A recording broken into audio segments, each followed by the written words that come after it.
अस्सलाम वालेकुम अहबाब से अपनी सजीबी आपसे मुखातिब हूँ और उर्दू अदबनामा आज मैं ओशियन न्यूज़ पे लेकर अपना प्रोग्राम हाजिर हुई हूँ।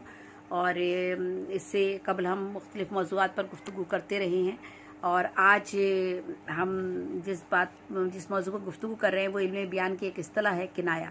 और इल्म बयान का सीखना जो एक शायर के लिए बहुत ज़रूरी होता है। उसे पता होना चाहिए कि वो अपनी शायरी में जो जो इस्तिलाहात इस्तेमाल कर सकता है वो कौन कौन सी हैं और वो किस तरह से इस्तेमाल की जाती हैं। तो किनाया जो है ये भी हम गज़ल में या शायरी में अपने इस्तेमाल करते हैं और किनाया लुग़त में पोशीदा बात कहने को कहते हैं। ठीक है, तो इल्म बयान की इस्तिलाह में किनाया वो लफ्ज़ है जिसके मायने हकीकी मुराद ना हो बल्कि मायने गैर हकीकी मुराद हों, और अगर हकीकी मायने मुराद लिए भी जाएं तो जायज़ हों। मसलन सफ़ेद रेश है, इससे मुराद है बूढ़ा होना। ठीक है, बूढ़ा मर्द होना या बूढ़ा मुराद लेना। तो हो गए मुँह सिया मुँह सफ़ेद, इसके हकीकी मायने ये है कि सिया बाल सफ़ेद हो गए मुँह सिया मुँह सफ़ेद। इसके हकीकी मायने ये है कि सिया बाल सफ़ेद हो गए, मगर मुराद मिजाजी मायने लिए जाते हैं कि जवानी गई और बुढ़ापा आया। ताहम अगर हकीकी मायने भी मुराद लें तब भी दुरुस्त है, और अगर आप इसके मिजाजी मायने लें तब भी ये बात दुरुस्त हो जाती है। यानी ये किनाया आपने ढके छुपे अंदाज में कहा कि हो गए मुँह सिया मुँह सफ़ेद, यानी काले बाल सफ़ेद हो गए, यानी जवानी गई और बुढ़ापा आ गया। तो ये हुआ किनाया। अच्छा, अब किनाया भी मुख्तलिफ तरीक़ों से इस्तेमाल होता है। किराए की जो आप किनाया करीब, अब किनाया करीब क्या चीज़ है? वो किनाया जिसके समझने में आसानी हो, यानी मौसूफ की किसी ऐसी सिफ्त का जिक्र हो जिसमें सिफ्त तो बयान की जा रही है मगर मुराद मौसूफ ना हो, यानी वो डायरेक्ट उसका नाम नहीं आ रहा, बल्कि हमने उसकी जो सिफ्त बयान की उससे हमें पता चल गया कि फला चीज़ की बात कर रहे हैं। मसलन आबे हराम किनाया है। किनाये में हमने कहा आबे हराम से मुराद है शराब। ठीक है, तो यानी हमने बात कर भी ली और उसका जिक्र भी नहीं आया, यानी शराब का लफ्ज़ भी नहीं आया और आबे हराम भी हमने कह दिया, तो किनाये में भी आपने बात कर ली आराम से। तो इसी तरह किनाया बईद होता है। किनाया बईद जब होता है इसमें बहुत सी सिफ़ात एक मौसूफ के लिए एक जगह जमा कर दी जाती है, यानी कोई भी चीज़ जो भी है उसकी तमाम सिफ़ात को एक जगह यकजा कर दिया जाता है, यानी कई सिफ़ात एक जगह ले आते हैं। ठीक है, जैसे कि सुबह आया जानिबे मशरिक़ नज़र, एक निगारे आतिशी रुख सर खुला। इसमें जानिबे मशरिक़ नज़र आना, यानी मशरिक़ से क्या चीज़ नज़र आती है? सूरज। आतिशी रुख किसका होता है? सूरज।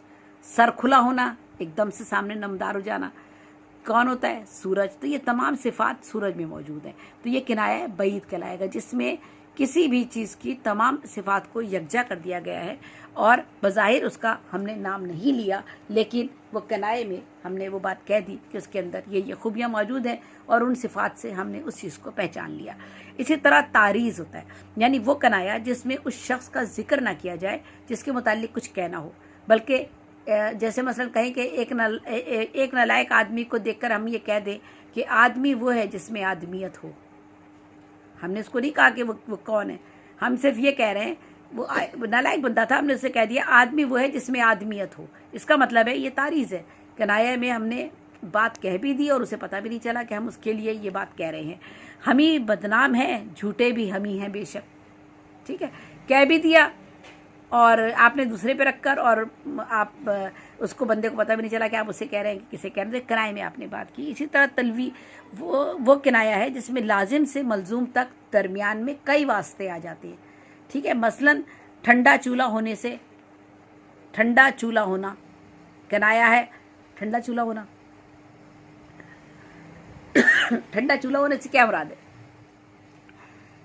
कंजूसी, चूल्हा ठंडा होना, बुखल दिखाना, वहाँ होगा जहाँ खाना न पके,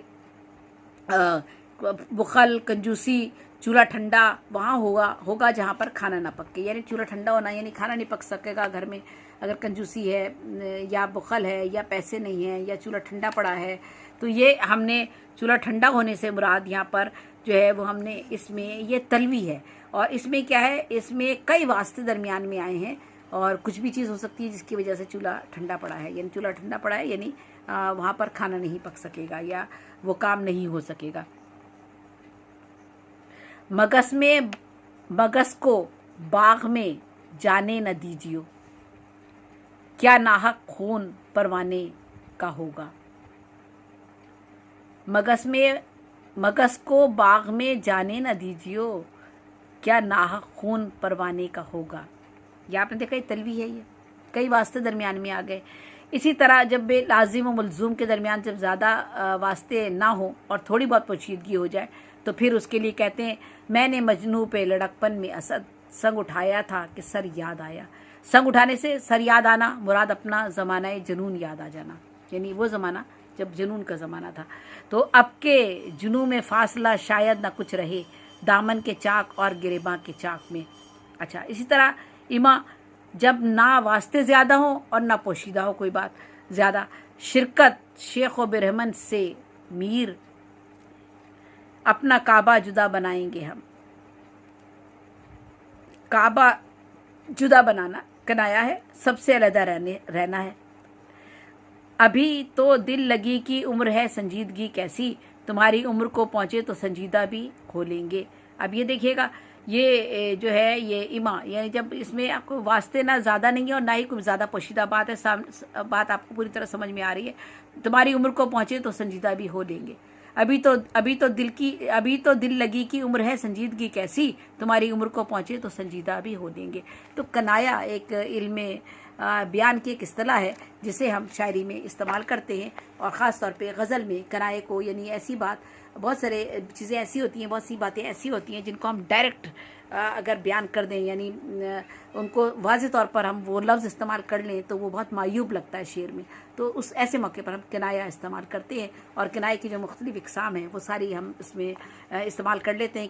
किनाए में हमारे पास किनाया बईद आ जाता है, किनाया करीब आ जाता है, तारीज़ आ जाता है, तलवी आ जाता है, और जब लाजिम व मलजूम इमा आ जाता है, तो ये सारी चीज़ें जो है ये किनाए में शामिल हो जाती हैं। तो आज हमने बात की है किनाए पे, और ये इल्म बयान की एक इस्तिलाह है, शायरी में इस्तेमाल होती है, और इसी पर मैं इख्तिताम करती हूँ अपने इस प्रोग्राम का।